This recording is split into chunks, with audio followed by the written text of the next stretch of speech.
Hasretinden prangalar eskittim.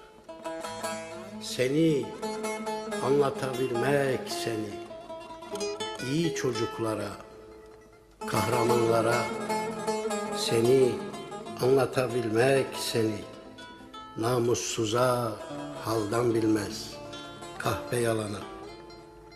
Ard arda kaç zemheri, kurt uyur, kuş uyur, zindan uyurdu, dışarıda gürül gürül akan bir dünya. Bir ben uyumadım, kaç leylim bahar, hasretinden prangalar eskittim. Saçlarına kan gülleri takayım, bir o yana, bir bu yana.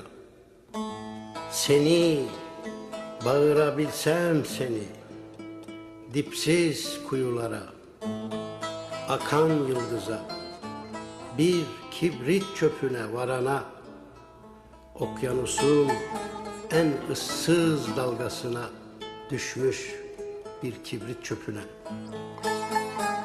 Yitirmiş tılsımını ilk sevmelerin, yitirmiş öpücükleri, payı yok apansız inen akşamdan, bir kadeh, bir cigara dalıp gidene.